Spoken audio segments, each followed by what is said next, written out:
Ky është ditari orës 13 në A2 CNN dhe vetëm pas pak do të ndiqni. Mazhoranca nuk tërhiqet, ligjvënësit po diskutojnë për paketën antishpikje në seancën e fundit për këtë sesion parlamentar, gazetarët dhe aktivistët në protestë kundër paketës së qeverisë, por kryeministri Rama akuzoi se janë ata që shkelin të drejtat e njeriut. Këshilli i lartë i prokurorisë intervistoi 3 kandidatët që garojnë për kryetar të SPAK, Altin Dumani, Arben Kraja dhe Edvin Kondili, parashtruan prioritetet për kryesimin e strukturës që do të merret me hetimin e zyrtarëve të përfshirë në krim dhe korrupsion. Nesër shpallet fituesi. Nderuar shikues, ju përshëndes, ritakohemi në këtë transmetim të drejt për drejt në ekranin e A2 CNN, ku pas pak minutash do të keni mundësi të njiheni me zhvillimet nga minutat dhe orët e fundit që vinë përmes raportimeve të gazetarëve dhe përmbledhjeve informative si këto. Presidenti Donald Trump akuzon kryetaren e Dhomës së Përfaqësuesve Nancy Pelosi për luftë të hapur ndaj demokracisë amerikane. Letra e pazakonte Trump vjen në prag të votimit që do ta bëjë atë presidentin e tretë amerikan që gjykohet në Senat. Pritja e gjatë për duelin e parë të sezonit mes Barcelonës dhe Realit të Madridit merr fund sot. Mes protestave që kanë përfshirë Katalonjën në Camp Nou, luhet supersfida El Clasico, atje ku trajnerët kërkojnë nga skuadrat përqendrim maksimal vetëm në fushën e lojës.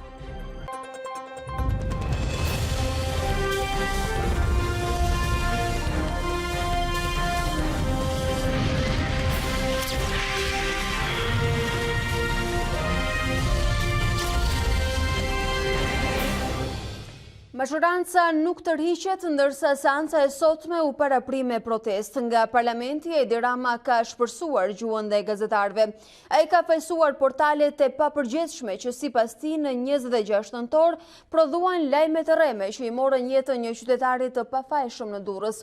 E nëse do të zbatojë ligji gjerman, shtoi kryeministri, protestuesit jashtë parlamentit për Ramën duhet të ishin duke paguar një listë të gjatë borxhesh nga gjobët. 42 shtete nga 57 që janë shtete anëtare të SBE-s, thyrja dhe shpifja është vepër penale. Legjislacioni absolutisht më i ashpër ndaj thyrjes dhe shpifjes në Bashkimin Evropian është legjislacioni i Republikës Federale të Gjermanisë. Nëse ligji gjerman do të kishte subjekte, ata që janë të dera parlamentit, ata sot do ishin gjithë me borxhe për të paguar pafundësinë e detyrimeve si rezultat i shkeljes së drejtave të njerëzit. Ata janë shkelës të drejtave të njerëzit. Në 26 nëntor ka vdekur një njeri i pafajshëm si rezultat i veprimtarisë atyre që janë të dera parlamentit. Ka vdekur, ka humbur jetën një baba. Dhe janë plagosur 10 njerëz. Sepse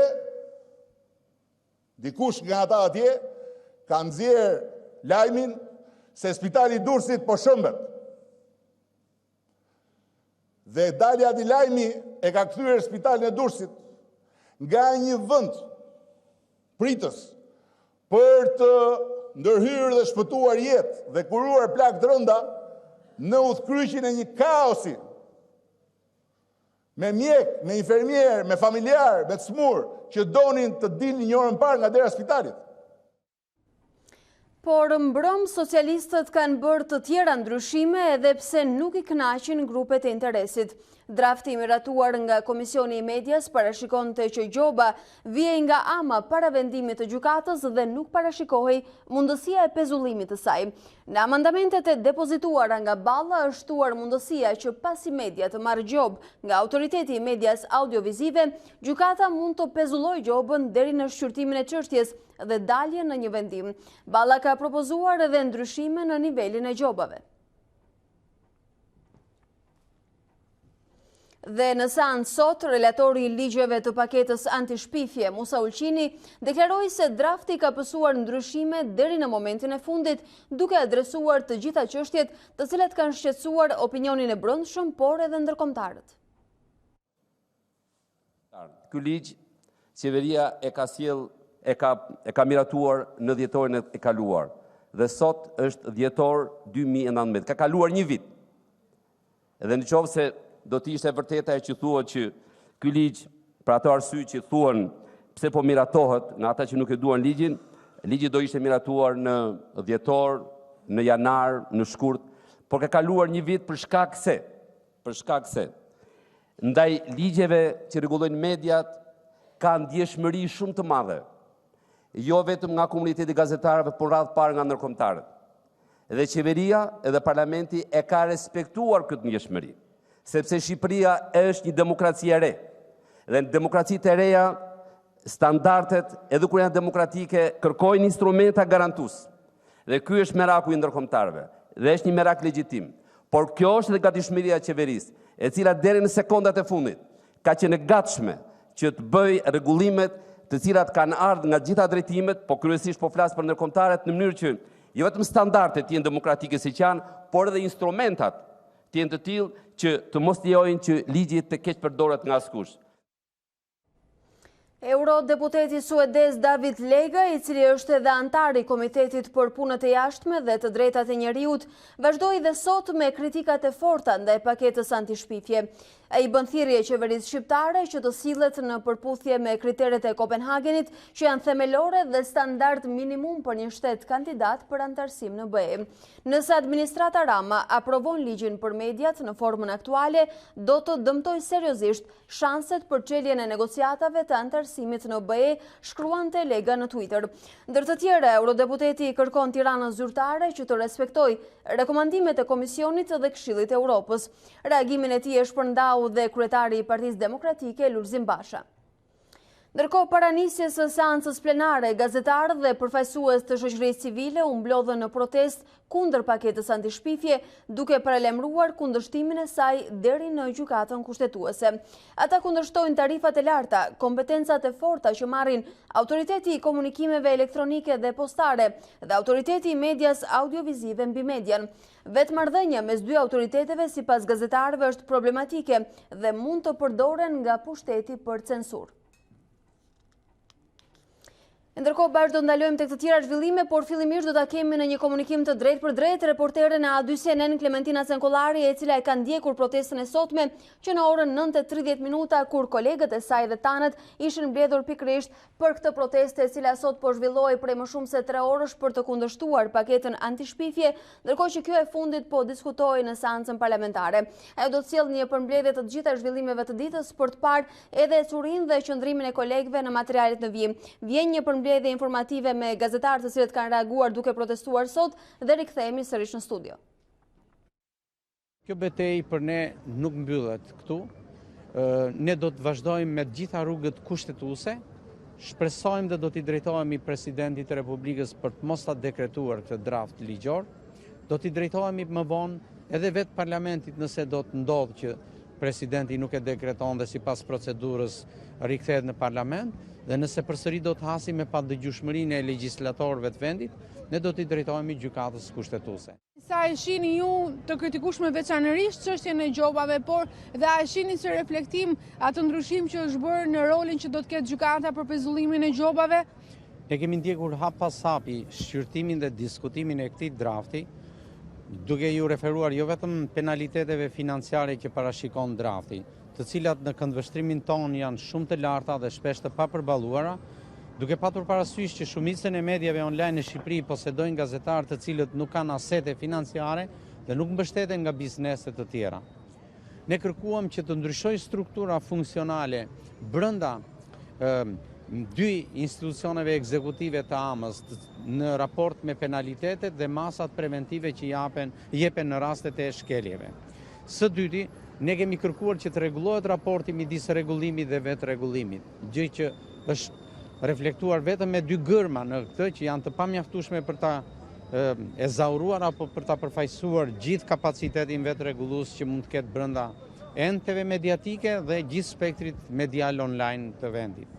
Së treti mendoj që janë çështje të lirive themelore në mënyrë të veçantë lirisë së shprehjes që cënohen nga ky draft.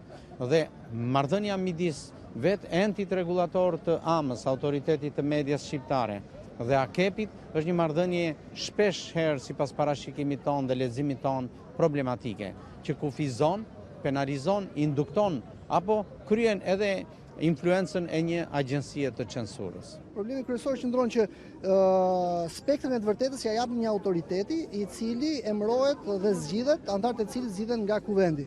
Pra, ne çfarë kërkojmë? Ne kërkojmë që në momentin kur kemi një pushtet, siç është pushteti mediatik, raporton në një mënyrë të caktuar, të mos jetë një pushtet tjetër që ne monitorojmë që të na caktojë nëse ne kemi drejt ose jo. Por mes këtyre dy pushteteve të jetë pushteti gjyqësor, që është një pushtet i tretë, i cili të vendos se kush ka të drejtë. Ndërkohë, ora shënon 13:10 dhe kolegja Klementina Cenkollari, e cila ka qëndruar që në momentet e para kur gazetarët dhe shoqëria civile u mblodhën në protestë, do të na rrëfejë nëse ka ende protestë dhe njerëz aty. Klementina? Alba, duhet thënë që tashmë gazetarët të cilët ishin mbledhur që në mëngjes herët për të protestuar përpara Kuvendit të Shqipërisë janë larguar, bashkë me ta sigurisht edhe përfaqësuesit e shoqërisë civile që kishin ardhur në mbështetje të fjalës së lirë, sikurse edhe aktor të politikës.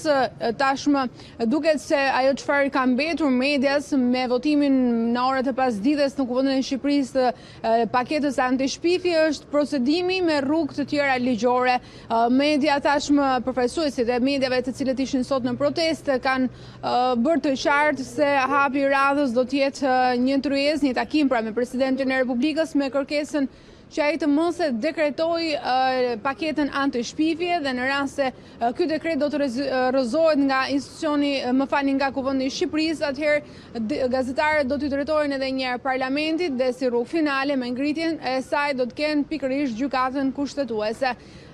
Përfaqësues të ndryshëm të gazetarëve që ishin sot në proteste kanë konsideruar këtë të sotme si një censurë ndaj fjalës së lirë, kanë kërkuar duhet të mbështetje edhe nga qytetarët, por më të shumtë ata që ishin sot ishin përfaqësues të shoqërisë civile, vetë punonjësit e medias dhe aktorë të politikës. Sikurse ka një vendimarrje tashmë të paralajmëruar nga mazhoranca, përfaqësuesit e gazetarëve vendosin që të qëndronin pra për rreth 2 orë gjysmë në këtë protestë dhe më pas janë larguar për të marrë hapat e radhës më pas votimit në Kuvendin e Shqipërisë. Klementina Cenkollari, unë të falenderoj që qëndrove aty duke na sjellë informacion minut pas minuti për vimësinë e kësaj proteste. Le të presim për veprimet dhe qëndrimet e ardhshme. Ndërkohë ne në studion e Ditarit jemi rikthyer me kreun e Institutit të Studimeve Politike dhe Analisën e A2CNN, zotin Afrim Krasniqi, mirë se erdhët. Edhe pse në gjendje emergjence e fatkeqësie natyrore, protestat janë detyruar të rikthehen. Kësaj radhe gazetarët dhe shoqëria civile e gjeni me vend të ndërhyrjen? Unë mendoj që nisme e qeverisë në lidhje me ligjin e ri për median është jashtë kohe, është i panevojshëm, është jo funksional dhe është kosto për Shqipërinë. Pas më pak se 2 javë Shqipëria drejton OSBE-n dhe një nga motivet kryesore të drejtimit të OSBE-s është mbrojtja e lirisë shtypit në vende ku cënohet dukshëm liria e shtypit, siç është Turqia dhe vendet e tjera. Dhe ndërkohë që ti do shkosh për promovuar këtë gjë, Shqipëria do bëhet objekt i kritikave ndërkombëtare për lirinë e shtypit. Së dyti, Parlamenti Evropian dhe Parlamenti Gjerman i kanë vendosur kushte Shqipërisë. Janë 7 kushte të njohura. Ne presim për të zgjidhur të 7 kushte, jo për të krijuar një kusht të ri dhe praktikisht me këtë vendim parlamenti krijuar 7+1, një kusht tjetër i ri për Shqipërinë. Dhe së treti, të gjithë flasin për reformën drejtësi dhe gjithë themi që nuk besojmë te politika, nuk besojmë te mekanizma që emëron politika, por besojmë tek sistemi i ri i drejtësisë. Dhe kjo nismë kundër sistemit të ri të drejtësisë, sepse ja ka lënë një kompetencë që është tipike për gjykatat, ja ka lënë strukturave të emëruara nga kryeministri dhe funksionarët tjerë politik. Kështu mjaftojnë të 3 element për të kuptuar që gjithë procesi është nonsens dhe në dëm të Shqipërisë. Nga ana tjetër, ne dimë jetojmë në Shqipëri dhe kush përfiton, sepse gjithmonë ka një shprehje, kur ndodh diçka, gjithmonë ka një përfitues. Ka një përfitues. Dhe përfitues janë 3-4 pronarët kryesor të asaj që quhen në botën mediatike, që janë në pjesë oligarkisë në Shqipëri, për cilët dhe kryeministri shumë i shqetësuar. Edhe deklarata tim në parlament sot është nonsens, nuk është etike. Nuk mund të thotë kryeministri që dikush nga gazetarët ka vrarë njëri, edhe sikur ai lajm të ketë bërë vërtet një dëm.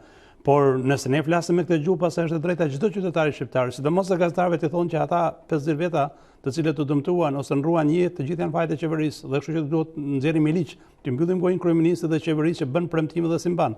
Kështu që është një nonsens i madh në gjithë këtë histori dhe fakti që në momentin e fundit ka një devijim të madh nga projekti i parë dhe ka përpjekje për ta bërë ligjin dhe është nga ironitë e fatit. Sa po shkon drafti në parlament, pa u miratuar bën amendime mbi draftin dhe propozohen alternativa për amendime. Brenda të njëjtës mazhërans, tregoj që procesi nuk është transparent, nuk ka konsultim dhe nuk përmbush asnjë nga standardet që kërkon një ligj. Përveç transparencës, kryeministri përdori tone të ashpra sot në adresë të gazetarëve, megjithatë duket i bindur për ta çuar deri në fund këtë nizm. Ishte edhe faktori ndërkombëtar që tërheqi fort veshin me kritika. A prisin të ketë një lloj reflektimi dhe a duhet të ketë në fakt?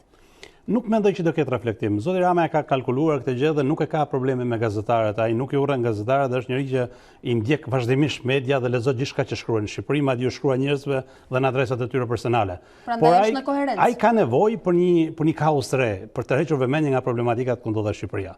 Ne sot ndodhemi në gjendje jashtëzakonshme dhe jo vetëm për shkak të tërmetit, por realisht Shqipëria ndodhet në gjendje jashtëzakonshme në shumë aspekte. Nuk ka qeverisje, nuk ka parlament funksional, nuk ka jetë politike, nuk ka llogaridhënie, nuk ka asnjë person zyrtar përpara drejtësisë për skandale korruptive dhe në këto rrethanash ushqimi më i mirë që kryeministri i jep atyre që merren me politikë është të tërheqim vëmendjen nga një ligj i cili nuk do funksionojë kurrë. Në qoftë se bëhet për tërheqje vëmendje, atëherë qëndrojnë akuzat që vijnë nga opozita jashtëparlamentare se kërkesa për ta vazhduar gjendjen e emergjencës deri në 31 mars është thjesht në përkim të plot me agjendën politike të kryeministrit. Tërheqje vëmendje nga kushtet e Bundestagut, nga reforma, zgjedhjet e parakohshme. Qëndron deri diku pretendimi i opozitës, por është rasti për të kujtuar sa gabim ka vepruar opozita kur është larguar nga parlamenti. Për sa kohë që është larguar nga institucionet ku duhet ishte dhe së zëri i saj, deri diku ai duhet të kërkojë falje publike për që ka lënë, po themi, shoqërinë shqiptare pa përfaqësim politik ose një përfaqësim i cili nuk është realisht përfaqësim parlamentar me atë që quhet opozitare. Kështu që në të rrethananas duhet kishte reflektim dhe për këtë dhe për çështjen e lirisë medias. Një numër të madh zyrtarëve të kaluar kanë qenë gjithmonë headline negativ për median, kështu që nëse duhet të jesh i besueshëm dhe duhet kërkosh një Shqipëri ndryshe, duhet propozosh diçka të re dhe jo vetëm me fjalë, por edhe duke ndryshuar individet të cilët kanë qenë përgjegjës në kaluar. Element që i mungon dukshëm opozitës dhe në protestën e sotme nuk duhet kishte individ nga politika. Për arsye sepse politika në tërësi në Shqipëri dhe çdo mazhërancë munduar të kontrollojë median dhe e ka kontrolluar. Ne kemi nevojë për media të lirë, ne kemi nevojë jo për individ të cilët krenohen që kanë misi me kryeministrin e rrallës, por individ të cilët bashkohen me qytetarin kundër çdo kryeministri kur ai abuzon në pushtet. Në fakt, nëse jemi te kërkim falja dhe morali i politikës në këtë fazë në raport me median, ka pasur diçka të tillë, një mea culpa nga zoti Basha ditën e djeshme. Janë zakonisht, nëse ju merrni deklaratat e zotit Basha tani i cili konsiderohen pozitive, merrni po ashtu deklaratat memorie të zotit Rama kur ishin në opozit. Ai ishte një nga luftëtarët kryesorë thoshte për median e lirë dhe unë po lexoja dje programin zyrtar që do të faqen në interneti dhe thoshte ne do heqim gjithë sistemin e xhopave. Në fakt vetëm me këtë ligj ka shofishuar sistemin e xhopave. Dhe çështja është shumica atyre që ai për cilën i promovon sot që janë gjuma urrëties, është diskriminimi, është sjellje raciste, sjellje seksiste ose pornografia dhe elementet e tjerë, ato që janë kundër sigurisë kombëtare, ne kemi bazën ligjore, kemi kodin civil, kodin penal, kemi komisionerin antidiskriminim, komisionerin mbrojtjes së dhënave personale, kemi gjithë strukturën. Dhe pavarësisht se kemi gjithë strukturën, po krijojmë një strukturë të re e cila e përsëris nuk do ketë mundësi të funksionojë realisht Shqipëri. Është më shumë presion disa mojor mbi mediat saktuara për mbyllur zërin, sidomos në situatën e jashtëzakonshme ku ndodhet Shqipëria, ku paaftësia e qeverisë për të menaxhuar situatën kthehet, po themi, në problem të madh. Dhe kush është mekanizmi për ta zgjidhur? Jo për të strehtuar qytetarët, për kërkuar llogari dhe për të shkarkuar individet e papërgjegjshëm të cilët kanë abuzuar me pushtetin, por duke mbyllur ekranin medias dhe duke detyruar gjitha mediat në Shqipëri të japin ekranin e RTV. Megjithatë, ju konstatuat dhe më thatë se Shqipëria është në gjendje emergjence, në gjendje të jashtëzakonshme edhe pa kushtet e fatkeqësisë natyrore që na i shtuan tone dramatike në fakt. Si e shihni Shqipërinë me një jetë politike pothuajse të paralizuar këto ditë deri në 31 mars, kur do duhet kryejmë edhe disa detyra politike dhe teknike, të cilat na janë vënë si detyrime tashmë? Është krejt e thjeshtë. Nëse ne shohim agjendën e organeve kryesorë vendim marsit, që është Parlamenti dhe Qeveria, prej 4 muajsh kur është shpallur kriteret gjermane dhe Parlamenti Evropian, nuk ka asnjë zhvillim të ri. Do thotë vetëm me bilancë pozitive kemi vendimin për zgjedhjen e prokurorit përgjithshëm i cili u bë fal strukturës përkatëse, është i lartë prokurorisë dhe garen për inspektorin e përgjithshëm dhe garen për spagun që po krijohet në strukturat e drejtësisë. Në vendimarrjen politike nuk ka asnjë hap të ri, nuk ka asnjë reflektim, nuk ka asnjë propozim ligjor për të ndryshuar dhe nuk ka asnjë ftesë për dialog politik. Kryeministri për shembull bëri mirë kur ftoi opozitën për të diskutuar lidhje me tërmetin dhe pasojat, por nuk i ka ofruar edhe një agjendë bisedimesh për Shqipërinë e nesërme, për paktin e integrimit për cilën ne kemi gjithë nevojë. Dhe kjo duhet të ishte reflektimi i një kryeministri serioz dhe i qeverisë serioze dhe një vend serioz. Shqipëria vuan nga mungesa e këshqeverisjes dhe në situatë të tillë vuan edhe nga mungesa e përfaqësimit, sepse asnjë nga këto institucione që ne përmendim nuk ka legitimitetin e duhur dhe besimin e duhur publik për të marrë vendime në emër shqiptarëve. Prandaj edhe çdo lloj vendimi që merret në mënyrë automatike kontestohet. Merr edhe ndryshimet e fundit që ndodhen në qeveri. Është lajm i mirë që qeveria krijon një strukturë posaçme për atë që quhet procesi i rindërtimit, por i kthehet një ministër i cili bëri headline pozitiv kur u largua nga posti i tij dhe për cilët vetë donatorët dhe qytetarët shqiptar nuk kanë pranuar të japin dhurata në portalin qeveritar, por më kanë preferuar shkojnë te individi. E kësaj, a ka kredibilitet periudha dhe procesi i rindërtimit që do të dojë kohë, para, investime, fuqi, madje edhe një moral për këta njerëz që deri atëherë do të jenë praktikisht në qiell të hapur? Ne kemi kaluar më shumë se 2 javë nga ngjarja dhe është rast unik. Qeveria ende nuk ka një bilans të ngjarjes, të dëmeve, të procesit, të individëve të prekur, të plagosur, të familjeve dëmtuara, të shkollave, spitaleve. Është premtuar se do të jetë deri në datën 20. Dhe kulmi ishte kur praktikisht djena u shfaq edhe vetë martesa e kryeministit është dëmtuar. Nëse do të vesh transparent, duhet ta fillosh nga transparenca nga vetja, për të kuptuar kush e menaxhon këtë situatë, kush janë individët përgjegjës, ku janë emergjencat civile, kush është roli i ushtrisë në këtë rast, kush është roli i forcave të cilat janë në kujdesën e ligjit, kush është roli i bashkive, pse po prishin godina dhe kush janë projektet që fshihen pas tyre, çfarë po ndodh me individët dhe nëse nuk jepen të informacione, gjithë situata po menaxhohet në mënyrën e gabuar, sepse mund të fitosh përpjekjen publike dhe reklamën, 1 javë, 2 javë, 1 muaj, 3 muaj, por ata janë 5.000, 10.000, 100.000 veta. Dhe në çdo lloj momenti ata kanë nevojë për ushqim, për kujdes shëndetësor, për strehim dhe për integrim në shoqëri. Zoti Krasniqi, meqense më përmendët reklamën, a është reklam dora e drejtësisë e cila po vije tek njerëzit që sot quhen përgjegjës? Janë 9, 10 të tillë, 7 të tjerë të shpallur në kërkim, por a janë vetëm kaq dhe mbaron këtu? A mjafton ky? Është e thjeshtë fare. Nëse ne marrim gjithë tragjeditë që kanë ndodhur në tërmetet e botës, mjafton një klik në internet dhe ne shohim që gjithmonë ka dorëheqje ministrash, kryetarë bashkisë dhe zyrtarë të lartë. Kurse ne kemi shkuar te inxhinieri, te pronari i hotelit i cili pavarësisht se ka shkelur ligjin dhe duhet përgjigje për ligjin, në aspektin njerëzor ka humbur dhe babain e vet dhe ka humbur antar familjes në fatkeqësi. Kështu që në vend që ne të mendojmë për gjetur ca numra dhe për t'i futur në burg, ne duhet mendojmë për të shkuar procesit deri në kokën e procesit. Nëse ka qenë sistemi i lejeve të ndërtimit problemi kryesor, nëse ka qenë kontrolli teknik kryesor, nëse kanë janë zbatuar masat ligjore dhe çfarë do ndodh me të ardhmen. Nuk është çështja të dënojmë dikë thjesht sot për të pasur sa numra, por të parandalojmë të ardhmen dhe për këtë mungon dukshëm një platformë dhe një mençuria dhe maturia e atyre që marrin vendime për të ulur dhe për diskutuar në mënyrë që të mos jo vetëm thjesht mos na përsëritet situata, por ne të parandalojmë situata të tjera që mund na përsëriten qoftë me përmbytje dhe qoftë me situata të tjera zakonshme siç jemi mësuar në vite. Ju shoh që keni vretje, pakënaqësi, kritika dhe sugjerime për të dyja palët që bëjnë aktorët kryesorë të politikës. Jo më po të nërpres, sepse është në dobi publike. Ne dukemi sikur jemi kritik. Po të shkoni në rrugë, qytetarët janë 8 fish më shumë kritik. Sepse jeta është bërë shumë e vështirë. Numri i qytetarëve që po largohen nga situata shumë e vështirë. Dhe në këtë lloj këndvështrimi, domethënë ajo çfarë ju bë mediat që pat këto ditë të tërmetë kuptuar që dhimbja poshtë është shumë më e lartë që ajo shohim në ekranet televizive, dhe sidomos në kabinetin qeveritar dhe në strukturën drejtuese. Kështu që nëse ka nevojë për një tërmet real, këtu ka nevojë një tërmet në politikë, tërmet për ndryshimin e kësaj elite politike. Nëse kjo nuk ndryshon, të gjitha këto mizaskenat do përsëriten 1-4 vjet. Edhe nëse është kjo alternativa më e keqe e mundshme, asgjë nuk ndryshon, këto janë palët, këto e luajnë lojën.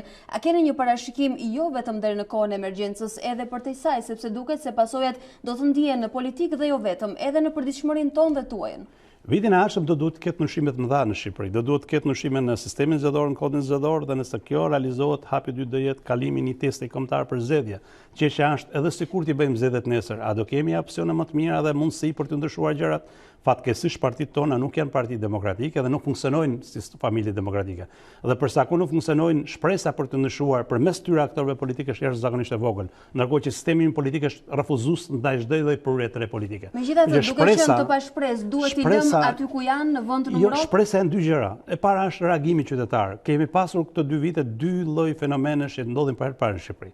Kemi pas studentët që refuzonin të dialogonin me qeverinë sepse nuk besonin te qeveria, dhe kemi individ siç është sot media, e cila proteston kundër gjithë palëve politike, dhe këtë janë risi në Shqipëri.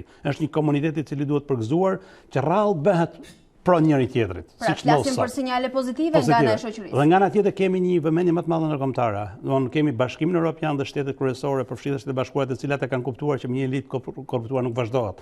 Prandaj ata po janë investuar dukshëm te krijimi i spakut dhe fillimi i hetimit ndaj politikanëve të lartë. Ajo do jetë sinjali dhe dita kur Shqipëria do jetë ndryshe. Unë ju falenderoj shumë për analizën që sollët sot. Kënaqësi. E kur jemi tek ndryshimet dhe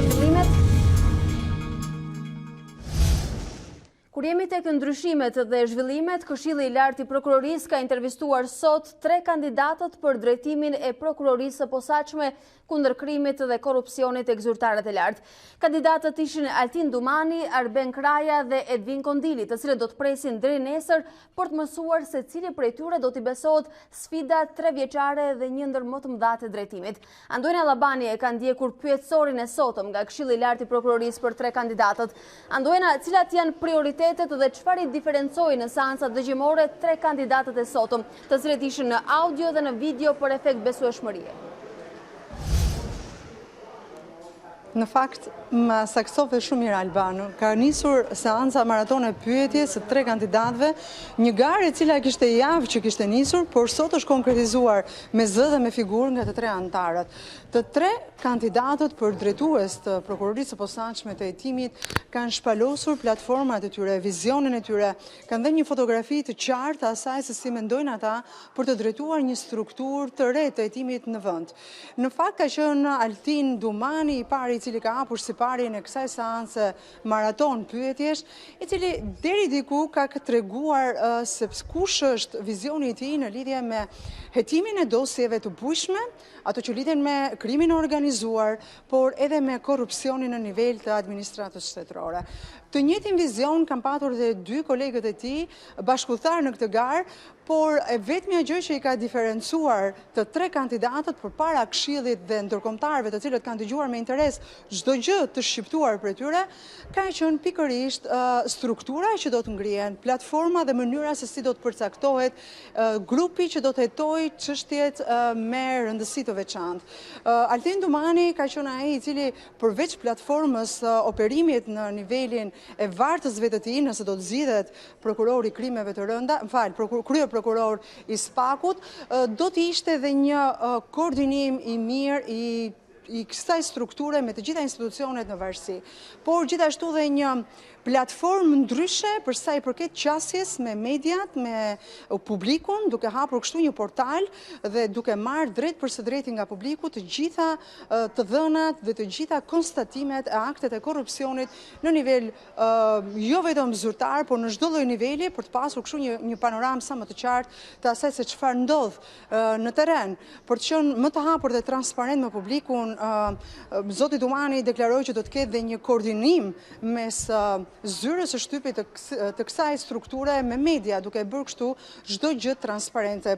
Për çështje specifike dhe për të mos socionuar hetimin, sigurisht që zoti Dumani ka platformën e tij, të njëjtën gjë ka thënë edhe kandidati i dytë Arben Kraja, po ashtu dhe Edvin Kondili, një nga kandidatët dhe pretendentët kryesor. Dëgjoni vetëm se çfarë kanë thënë ata në detaje, në pyetje konkrete, shumë specifike dhe shumë të detajuara, për të cilat është pyetur nga të gjithë anëtarët e Këshillit, por jo vetëm edhe nga ndërkombëtarët si OSB dhe OBDA, të cilët monitorojnë këtë proces kaq të rëndësishëm për reformën e drejtësisë. Drejtuesi i prokurorisë së posaçme mund të vinë në ndihmë duke, siç thash, duke krijuar seksionet e hetimit korrupsionit dhe seksionit e krimit të organizuar, duke çuar tek këto 2 seksione prokuror sipas specializimeve, që do të thotë prokurorët të cilët kanë një përvojë më të pasur në hetimin e korrupsionit, t'i atashohen këtij seksioni. Prokurorët që kanë përvojë në krimin organizuar, t'i atashohen seksionit të krimit të organizuar. Ideja ime është që të krijoj një grupi hetimor i tillë që prokurori, oficeri policisore aktualisht, por në të nesërmen shpresojmë të afërt hetuesi i Byros Kombëtare të Hetimit, i cili madje tek Byroja Kombëtare e Hetimit, unë vlerësoj se duhet përfshihet jo një hetues, por duhet përfshihet një hetues i cili do realizojë përgjimet te bërthama e përgjimeve, një hetues i cili do jetë pranë prokurorit, duke e ndihmuar me veprime konkrete hetimore, si dhe një hetues në rast të kryes së hetimeve proaktive, i cili do të jetë në krye të skuadrës e cila do bëj përgjime ambientale, vëzhgime e tjerë. Drejtuesi, siç ka privilegjin për qenë drejtues, ka përgjegjësi për që në vijën e parë të hetimit e të marrë përgjegjësi duke përballur edhe ai, madje mundësisht me çështjet më të rëndësishme, më problematike që ajo strukturë ka. Drejtuesi do të ketë një sjellje të ekuilibruar në raport me prokurorët, duke garantuar vendimarrje të pavarur në përputhje me ligjin të prokurorëve, por dhe duke garantuar realizimin e detyrave që ligji ja ngarkon drejtuesit. Do punojmë me këmbgulje për vendosjen e raporteve efektive dhe ligjore të prokurorëve me hetuesit e byrosë kombëtare të hetimit, vendosjen e raporteve efektive dhe ligjore me strukturat e policisë gjyqësore kudo që ato ndodhen, vendosjen raporte efektive dhe ligjore me gjitha strukturat e inteligjencës. Duan rinovuar të gjitha marrëveshjet e bashkëpunimit që prokuria e përgjithshme ka lidhur me strukturat homologe të huaja, që janë aktualisht në zbatim, por dhe duhet vlerësuar dhe nevoja për kontakte të reja në varësi të nivelit dhe përhapjes së kriminalitetit. Jam i ndërgjegjshëm se për të realizuar një bashkëpunim efektiv ndërkombëtar duhet jemi serioz, profesional dhe të besueshëm. Roli vendimtar do të ketë për zgjedhjen një koordinatori për marrëdhëniet me mediat profesional me integritet të lartë dhe me vullnet të plot për të realizuar detyrimet ligjore. Nga ana tjetër, roli i drejtuesit të prokurisë është i madh në përsaktimin e një politike komunikimi efektive, transparente, por dhe në mbrojtje të sekretit të hetimit dhe dhanave personale. Pasi kam gjetur motivimin dhe përkushtimin e dur personal për të qenë pjesë e këtij procesi. Ky motivim dhe ky përkushtim pa diskutim që në vlerësimin tim personal është bazuar në eksperiencën e gjatë 15 vjeçare si prokuror pranë prokurorisë për krime të rënda. Krijimi sa më shpejt i byrosë kombëtare të hetimit. Një tjetër objektiv të cilin unë kam pjesë të vizionit tim është garantimi total i pavarësisë dhe përgjegjshmërisë së prokurorëve. Natyrisht që pavarësia e prokurorëve tashmë është e garantuar me ligj. Gjithsesi, përkrah parashikimeve ligjore, jam i mendimit që duhet të ndryshohet në praktik dhe mentaliteti që ndoshta vjen dhe si pasojë e sistemit të kaluar të centralizuar të prokurorisë, ku rëndom funksiononte një mentalitet se qëndrimi i prokurorit të çështjes duhet të vijë në unison me qëndrimin e drejtuesit.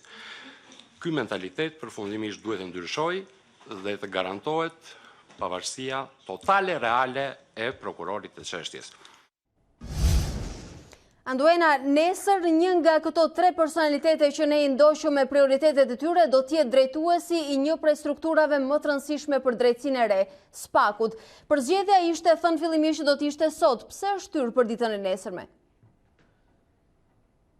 Këshilli i lartë i prokurorëve duket se ka hyrë në krizë mendimi, Alba, pasi në rastin konkret, edhe pse ishte përcaktuar që ditën e sotme direkt mbasi të përfundonte seanca e pyetjeve, Këshilli do të dilte në një emër konkret për drejtuesin e SPAK, është ndryshuar vendimarrja dhe në unanimitet të gjithë anëtarët e Këshillit kanë vendosur që ditën e nesërme të shpallin përfundimisht emrin e drejtuesit të SPAK. Kjo për shkak sepse në rastin konkret nuk do të votohet më nga anëtarët e Këshillit të lartë të prokurorëve në mënyrën e pikëzimit, siç është vendosur dhe më parë për anëtarët e SPAK, por do të vendoset me një vot unanime të gjithë secilit, duke mos dashur për ta bërë sa më të shpejt dhe të nxituar votimin 1-1 të 3 anëtarëve, të 3 kandidatëve për drejtues të SPAK, kryetari i Këshillit të lartë të prokurorëve vendosi që ditën e nesërme të shpall pikërisht votimin dhe më pas emërimin e drejtuesit të ri të prokurisë së posaçme të hetimit. Ka një arsye në fakt dhe ligji ja lejon këtij këshilli të marrë këtë vendim, edhe paçka se ky këshill ka qenë pikërisht promotori i një ngritje sa më të shpejt në kohë të një strukture kaq të rëndësishme, e cila duket se do të jetë hallka kryesore për t'i hapur rrugë më pas ngritjes së BKH-s apo edhe të strukturës së tjetër të posaçme, siç do të jetë policia gjyqësore, e cila do të punojë për llogaritë të prokurisë së posaçme të hetimit, Alba. Atëherë, më shumë orë kohë për Këshillin e lartë të prokurorisë, ndërkohë që nesër do të jemi me drejtuesin e SPAK. Anduena, unë të falenderoj që i ndoqe seancat maraton dhe për informacionet shtesë që solle vazhdimisht. Vjojnë debatet për reformën zgjedhore. Ideja e socialistëve për një komision qendror të zgjedhjeve me 3 nivele nuk mbështetet nga opozita jashtëparlamentare. Në një intervistë për A2CNN, sekretari për çështjet zgjedhore në Partinë Demokratike, Ivi Kaso, tha se demokratët preferojnë formulën aktuale të Komisionit Qendror të Zgjedhjeve, por me të tjerë njerëz. Por demokratët duket qartë se kanë gjetur dakordsinë me socialistët sa i përket përdorimit të elektronikës. Demokratët nuk e shikojnë të nevojshme ndryshimin e formulës politike, mbi të cilën ndahen postet në Komisionin Qendror të Zgjedhjeve. Sekretari për çështje zgjedhore Ivi Kaso merr si shembull reformën në drejtësi për të shpjeguar pse propozimi i socialistëve nuk do të funksiononte. Eksperienca e reformës në drejtësi, ku po shohim vështirësitë të bashkëveprimit të shumë institucioneve të ngritura, të shumë hallkave të ngritura me njëra tjetrën, pra një komplikim të skemës funksionimit të institucioneve, besoj më bëjnë mua skeptik që një skemë e tillë, sado e mirë të mund të duket në letër, në kushte presioni, në kushte stresi, në kushte shtrëngimesh kohore siç operon në kushte normale e Komisionit Qendror i Zgjedhjeve, do të mund të funksiononte mirë. Kam dyshim. Për t'i dhënë besim menaxhimit të procesit, sipas Kasos, mjafton ndryshimi i emrave aktual. Në situata normale, në zgjedhje normale, problematikat kryesore të zgjedhjeve nuk kanë patur të bëjnë me mënyrën e kompozimit të Komisionit Qendror të Zgjedhjeve, duke u pranuar në thelb nocioni i një administrate zgjedhore, duke filluar nga Komisioni Qendror i Zgjedhjeve, duke përfunduar te komisionet e qendrave të votimit, të një administrate politike dhe politikisht të balancuar. Ajo çka bën bashk mazhorancën dhe opozitën, duket se është zbatimi i elektronikës. Në momentin që Komisioni i Reformës Zgjedhore funksiononte normalisht, është bërë një punë e madhe për të dakordsuar blloqet kryesore mbi të cilët do të mbështetej zgjidhja qoftë edhe teknike e votimit dhe numërimit elektronik, për cilën ekspertët teknik të dyja palëve kanë bërë një punë të konsiderueshme. Dhe ajo çka ekspertët e opozitës po bëjnë sot është veç se po i japin vijim asaj pune të konsiderueshme, e cila është bërë dhe në nivel ekspertize. Unë besoj që teknikisht e mundshme që duke përfshirë zgjedhjet më të afërta, besoj që korniza ligjore do të jetë gati, zgjidhjet teknike do të jenë gati.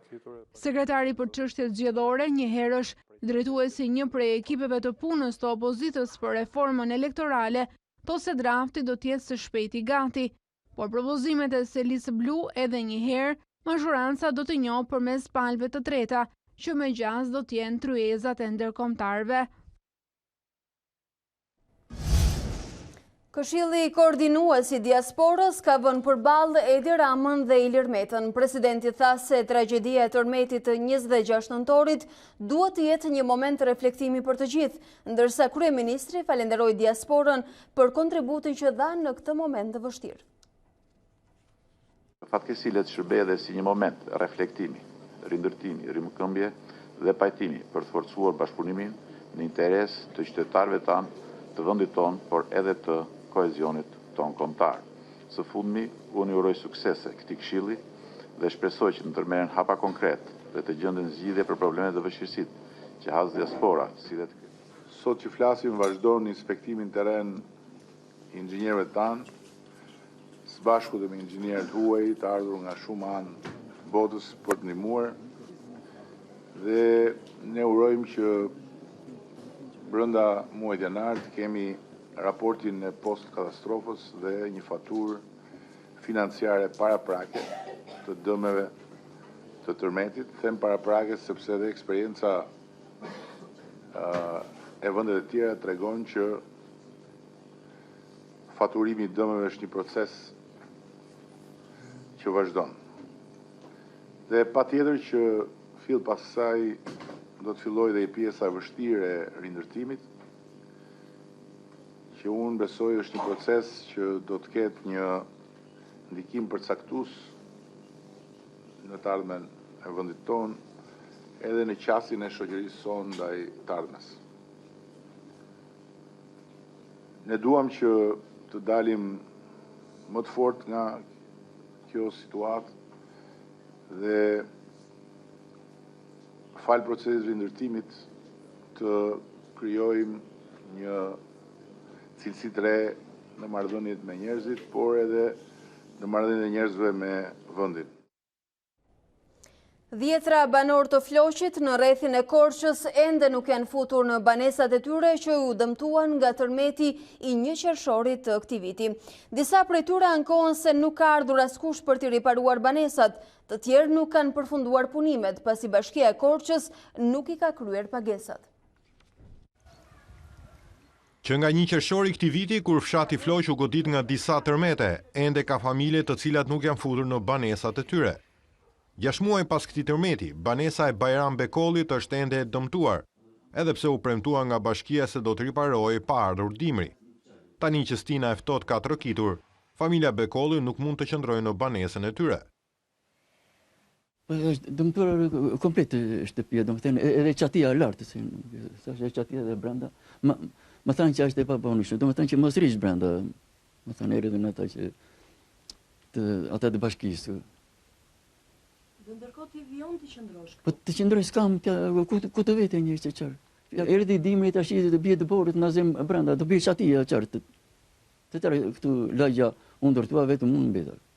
Nëse dim që nga na vjen kjo e mirë, domethënë nga bashkia apo nga qeveria, të dim po me sa dim neve këtu në bashki bën këto gjëra.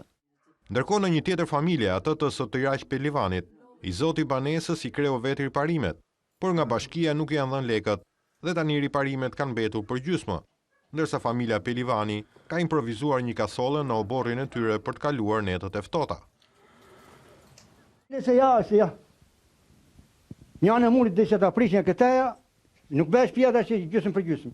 2 anë të murit i prishня, lere 2 anë të mos i prishня. Kjo është riparim, asgjë s'është kjo. Kjo prapë në rrezik është. Ja që po bëhet, po vritën njerëzit. Nuk di çfarë se munjade që koni aty ku jetoj. Shteti qartë i themi shteti tash i dha paran, po tash se nga ven nuk e di. Dimri ftohtë me temperatura të ulta është shqetësimi më i madh i familjeve në fshatin Floq. I vetmi apel që i bëhet Bashkisë së Korçës është që të kryen punimet deri në përfundimin e tyre të plot, në mënyrë që banorët të jenë të sigurt në banesat e tyre.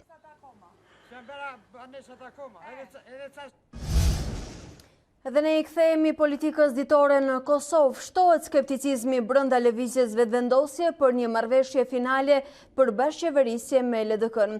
Albin Kurti tha se mbetet në dorë të LDK-s nëse do të betonizojë qëndrimin për postin e presidentit ose të arrijë dakordsinë finale.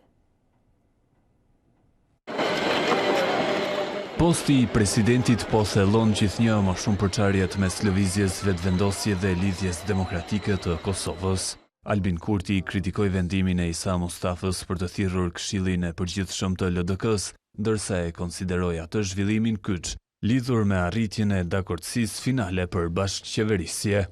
Ngelet të shihet sot pasdite se kjo mbledhje e Këshillit Përgjithshëm të LDK-s është thirrur për t'i betonuar qëndrimet me kërkesat e njohura tashmë, apo është thirrur për ta mundësuar marrëveshjen me neve. Lëvizja vetëvendosje e ka bërë të qartë tashmë se nuk dëshiron ta përfshijë postin e presidentit në marrëveshjen për bashkëqeverisje, por LDK kërkon ndarjen e atij funksioni si garanci kundër ndonjë rrëzimi të mundshëm të ekzekutivit të ardhshëm që pritet të ndërtohet mes palëve. Partia e Isa Mustafës ka pranuar që Kurti të jetë kryeministër i ardhshëm i Kosovës, por në këmbim kërkon drejtimin e kuvendit dhe postin e presidentit. Albin Kurti tha se mbledhja e Këshillit të Përgjithshëm nga LDK pengon mbajtjen e negociatave me lëvizjen vetëvendosje. Gjithashtu ai bëri me dije se do të marrë dakordsinë e brendshme për qeverisjen me LDK-n, vetëm pasi të jetë arritur marrëveshja finale. Shohim dhe një zhvillim të minutave të fundit. Pas Ramush Haradinajt edhe presidenti Hashim Thaçi deklaron se Kosova nuk do të përfaqësohet as në takimin e tretë për mini Schengenin ballkanik në Tiranë. Dua të theksoj se rrethanat që e kanë pamundsuar pjesëmarrjen e Republikës së Kosovës në takimin e parë të mbajtur në Novi Sad dhe në të dytin të mbajtur në Ohër nuk kanë ndryshuar. Si rjedhoi, unë si presidenti i Republikës së Kosovës në emër të institucioneve shtetërore refuzoj pjesëmarrjen pjesëmarrje në takimin e tretë të këtij formati rajonal që mbahet në Tiranë. Serbia ka kryer genocid kundër qytetarëve të Republikës së Kosovës dhe sot jo vetëm që i mohon krimet e kryera, por vazhdon të mos e pranojë ekzistencën e shtetit tonë. Në një situatë të tillë, thirrjet dhe iniciativat për bashkëpunim rajonal janë krejtësisht të pakuptimta. Serbia dhe Bosnia-Hercegovina nuk e njohin shtetin e Kosovës, thot Hashim Thaçi në reagimin e tij në Facebook.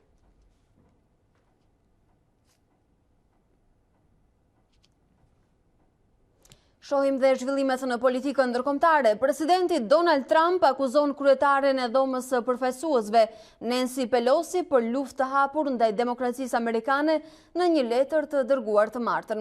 Letra e pazakont vjen në prag të votimit që do ta bëjë Trump, presidentin e tretë amerikan që përballet me shkarkim. Presidenti Amerikan Donald Trump shfryn të gjithë zemërimin për hetimin kundër tij në një letër dërguar kryetares së Dhomës së Përfaqësuesve Nancy Pelosi. Ai akuzon zyrtaren më të lartë demokrate si ka shpallur luftë të hapur demokracisë amerikane. Ti ke vlerësuar rëndësinë e fjalës shumë të shëmtuar impeachment, shkruan ndër të tjera në letrën dërguar të martën. Të mërkurën Dhoma e Përfaqësuesve voton për impeachment, ngritjen e akuzave formale kundër presidentit lidhur me pretendimet se i ka bërë presion Ukrainës të hetojë rivalin demokrat Joe Biden. Ai pritet të bëhet presidenti i tretë në historinë amerikane që do të gjykohet në Senat. Me pak shpresë për të ndryshuar rezultatin e votimit të së mërkurës, kreu i Shtëpisë së Bardhë përdori letrën prej 6 faqesh për të sulmuar procesin dhe denoncuar kryetaren e Dhomës së Përfaqësuesve. Ata e dinë se është një sajes, një gjueti shtrigash, po vazhdon prej 3 vjetësh, e me shumë gjas, ka filluar para se unë të fitoja zgjedhjet. Është një turp. Pelosi e cilësoi si një përpjekje të sëmura të Trumpit, edhe pse tha për gazetarët në Capitol Hill se nuk e kishte lexuar të gjithë letrën, ndërsa njoftoi votimin e së mërkurës për impeachment. Ajo tha se Dhoma e Përfaqësuesve do të ushtronte një prej fuqive më solemne të garantuara nga kushtetuta. Trump përballet me 2 akuza, pengim të Kongresit duke refuzuar bashkëpunimin dhe përpjekje për të abuzuar me pushtetin për nxitjen e hetimeve ndaj rivalit demokrat Joe Biden. Nëse Dhoma voton në favor të impeachment, siç edhe pritet, Trump do të përballet me një proces gjyqësor në Senat, ku senatorë nga të dyja partitë janë të detyruar të veprojnë si juristë të pavarur. Disa orë para se Dhoma e Përfaqësuesve të votojë për ngritjen e akuzave zyrtare ndaj presidentit amerikan Trump, qindra mijëra manifestues u mblodhën në sheshin Times Square në New York me thirrjet askush nuk është mbi ligjin apo gjykoni dhe shkarkoni Trump. Ata nuk ishin të vetmit. Protesta të tjera u mbajtën në Oregon, në Florida, me qytetarët që kërkuan fundin e presidencës së Trump. Në Minnesota, vargjet e këngëve të Krishtlindjeve u zëvendësuan me urimin për largimin e presidentit Trump. Presidentja e Komisionit Evropian, Ursula von der Leyen, paralajmëron se do të jetë Britania e Madhe ajo që do të humbas më shumë nëse nuk do të nënshkruhet një ujëdie re tregtare deri në fund të 2020-s.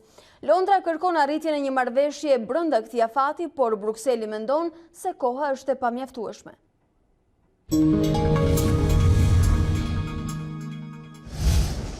Shohim dhe të rejat nga sporti. Pritja e gjatë për duelin e parë të sezonit mes Barcelonës dhe Realit të Madridit merr fund sot.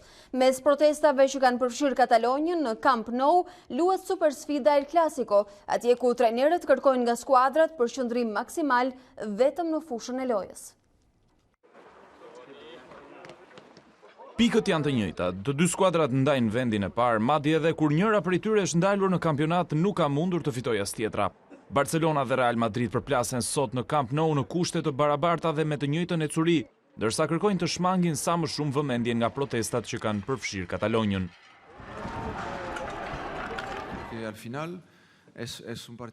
E dim që do të përballemi me një skuadër të madhe dhe që ka një futbollist si Messi. Por ne kemi armët tona. Nuk më shqetëson El Clasico. Përkundrazi, jam i lumtur që kam mundësinë të shijoj një përballje të tillë. Nuk na shpërqendrojnë gjërat që ndodhin jashtë stadiumit. Do të fokusojmë energjitë tona 100% brenda fushës. Do të futemi në stadium së bashku me Barcelonën për të shmangur incidentet dhe nuk mund të bëjmë asnjë koment për këtë. Rregullat janë rregulla. Më shumë se sa protestat, trajnerin e Barcelonës Ernesto Valverde shqetëson takimin në Camp Nou, atje ku Real ka ditur gjithmonë të shpreh lojën e tij më të mirë. Jemi gati në gjysmën e sezonit dhe skuadrat nuk kanë diferenca. Sigurisht të dyja kërkojnë shkëputjen, por gjithsesi janë shumë ndeshje për të luajtur. Jam i bindur se asgjë nuk do të shpërqendrojë vëmendje në El Clasico. Protestuesit që duan të protestojnë janë të lirë ta bëjnë këtë gjë, por të tregojnë respekt dhe të qëndrojnë kufive. Këtu Real luan mirë gjithmonë. Është një skuadër që i përgatit ndeshjet me intensitet dhe këtë gjë ndoshta edhe më shumë e presim nga Reali. Barcelona dhe Real Madrid përballen sot në takimin e 243 zyrtar. Të nderuar shikues, faleminderit që na ndoqët. Kjo ishte e gjitha e përgatitur për Ditari në orës 13. Bashkëndahemi këtu për t'u ritakuar nesër. Ndërkohë ju vazhdoni e qëndroni edhe më tej me informacionin në A2 CNN.